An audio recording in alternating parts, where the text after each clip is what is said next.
100కు పైగా దీర్ఘకాలిక సమస్యలకు ఎటువంటి ఆపరేషన్ దుష్ప్రభావాలు లేకుండా హోమియోపతి చికిత్స.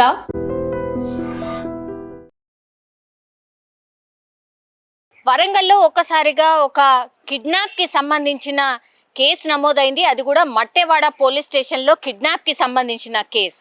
తన కొడుకుని ఎవరో కిడ్నాప్ చేశారంటూ స్థానికంగా ఉండేటటువంటి ఒక వ్యాపారి, ఆయన పేరు వచ్చేసి అశోక్, అండ్ వాళ్ళ అబ్బాయి పేరు వచ్చేసి అబిత్ సోని.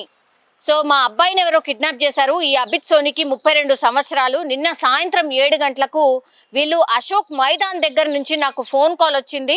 కిడ్నాప్ చేశాం మీ అబ్బాయిని, 10 లక్షలు ఇస్తే గానీ విడిచిపెట్టము అంటూ నాకు ఒక ఫోన్ కాల్ వచ్చింది అంటూ ఇప్పుడు ఈ అశోక్ ఎవరైతే ఉన్నారో అతను మట్టెవాడ పోలీసులకు ఫిర్యాదు చేయడం జరిగింది. ఒక్కసారిగా నగరంలో కిడ్నాప్కి సంబంధించిన కేసు, కిడ్నాప్కి సంబంధించిన కేసు ఎప్పుడైతే నమోదవుతుందో పోలీసులకు అదొక అతిపెద్ద ఛాలెంజ్ అని కూడా చెప్పొచ్చు.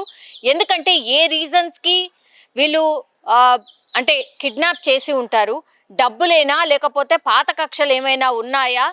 చాలా కేసెస్లో ఏం జరుగుతుంది అని అంటే కిడ్నాప్ అని చెప్తూ ఆ తర్వాత చంపినటువంటి సంఘటనలు చాలా పెద్ద ఎత్తున ఉన్నాయి. మరి ఈ కేసులో ఏం జరుగుంటుంది ఏంటి అనేది వెంటనే మట్టెవాడ పోలీసులు పూర్తిగా టీమ్స్గా ఏర్పడి ఎక్కడి నుంచి అయితే ఈ అశోక్ మైదాన్ ప్రాంతాల్లో ఎప్పుడైతే ఈ ఫోన్ కాల్ వచ్చిందో అక్కడి నుంచి ఆ చుట్టుపక్కల ఉన్నటువంటి అన్ని సీసీ కెమెరాస్ని కూడా వాళ్ళు ఫైండ్ అవుట్ చేయడం, ఎక్కడెక్కడ సీసీ కెమెరాస్ ఉన్నాయి. అట్లాగే ఇప్పుడు వీళ్ళ అబ్బాయి ఎవరైతే ఉన్నారో అబిత్ సోని, ఆయన ఎక్కడ కనిపించాడు, లాస్ట్లో ఆయనతో పాటు ఇంకెవరైనా ఉన్నారా, ఇవన్నీ కూడా వెతకడం స్టార్ట్ చేసినప్పుడు ఎక్కడ కూడా ఎలాంటి సోర్స్ దొరకలేదు.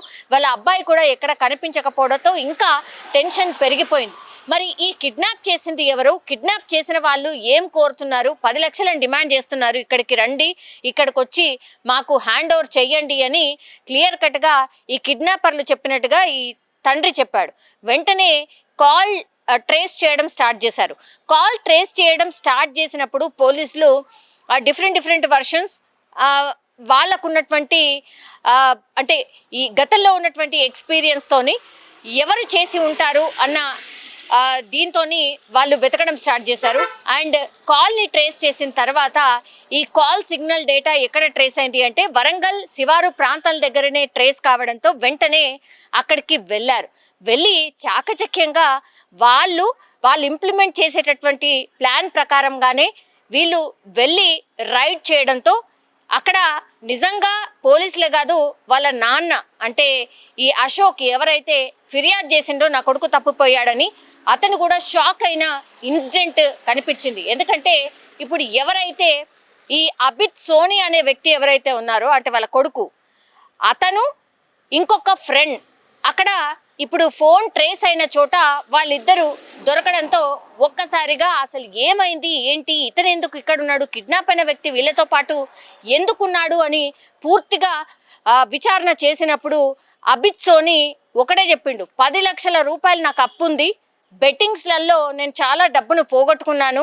మా నాన్నకి చెప్తే ఇంకేం చేస్తారు, ఎవరైనా నాన్న తిడతారు లేకపోతే ఇంకొక దెబ్బ వేస్తారు, 32 సంవత్సరాలు కావచ్చు, అయినా సరే మరి 10 లక్షలు అంటే మాటలు కాదు కదా, ఊరికనే బెట్టింగ్లో పెట్టి పోగొట్టుకున్నామని చెప్తే ఏ తల్లిదండ్రులైనా ఎవరు ఊరుకుంటారు, కష్టపడి సంపాదిస్తే కానీ డబ్బులు రానటువంటి ఈ పరిస్థితుల్లో బెట్టింగ్ యాప్లు నమ్మొద్దు, బెట్టింగ్ యాప్లో పెట్టొద్దని చెప్పినప్పటికీ కూడా ఎన్నిసార్లు చెప్పినా మళ్ళీ ఆ బెట్టింగ్ యాప్లని పెట్టి అప్పుల పాలై ఇట్లా తల్లిదండ్రుల్ని పరేషాన్ చేస్తే ఏ తల్లిదండ్రులైనా ఇట్లాగే రియాక్ట్ అవుతారు.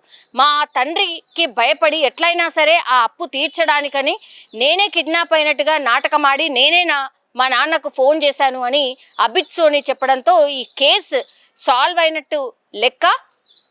ఆ తర్వాత ఇప్పుడు ఈ అశోక్ అంటే వాళ్ళ తండ్రి ఎవరైతే ఉన్నారో ఒక్కసారిగా ఆయన కూడా ఒక రకంగా ఎవరైనా ఏ తల్లిదండ్రులైనా షాక్ అయిపోతారు, ఏందిది నా కొడుకే నాకే కాల్ చేసి ఇట్లా డబ్బుల రూపంలో కిడ్నాప్ అయినట్టుగా ఈ నాటకం ఎందుకు ఆడినట్టు ఏంటి అని అంటే సింపుల్ ఒకటే కనిపిస్తోంది ఇక్కడ. ఏంటి అని అంటే అప్పులు చేశాడు, ఫాదర్కి అడగడానికి ధైర్యం లేదు, తిడతారు, మరి ఏం చేయాలి అని అంటే కిడ్నాప్ డ్రామా ఆడి ఆ సొమ్ముని తీసుకెళ్ళి ఆ తర్వాత అప్పులు కట్టేద్దామని అనుకున్నాడు. పోనీ అప్పు కట్టేసిన తర్వాత మరి నేను బెట్టింగ్ చెయ్యను అని అనుకున్నాడా?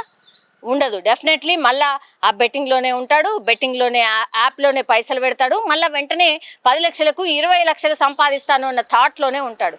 సో ఈ నాటకం అంతా బయటపడడంతో పోలీసులే కాదు వాళ్ళ ఫ్యామిలీ మెంబర్స్ కూడా అవాక్కైన పరిస్థితి. 32 సంవత్సరాలు, ఏం చిన్న ఏజ్, టీనేజ్ పిల్లాడు కూడా కాదు. ఒక రకంగా కేసు అయితే సుఖాంతమైంది, కానీ చాలా క్వశ్చన్స్ అయితే రైజ్ అవుతున్నాయి పిల్లలకు.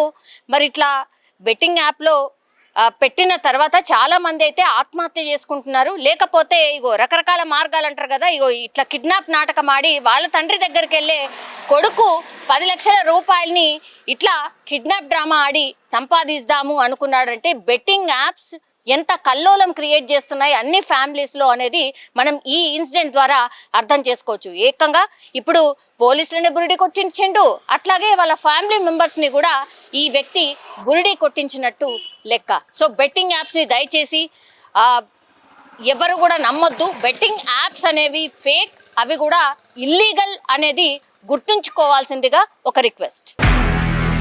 నిజంగా ప్రస్తుతం ఉన్నటువంటి సమాజం దేనికి ప్రయారిటీ ఇస్తుంది? ఆర్థిక సంబంధాల చుట్టూ మాత్రమే తిరుగుతుంది. మళ్ళీ ఎన్నికలంగానే చాలా విరక్తి కలుగుతాను.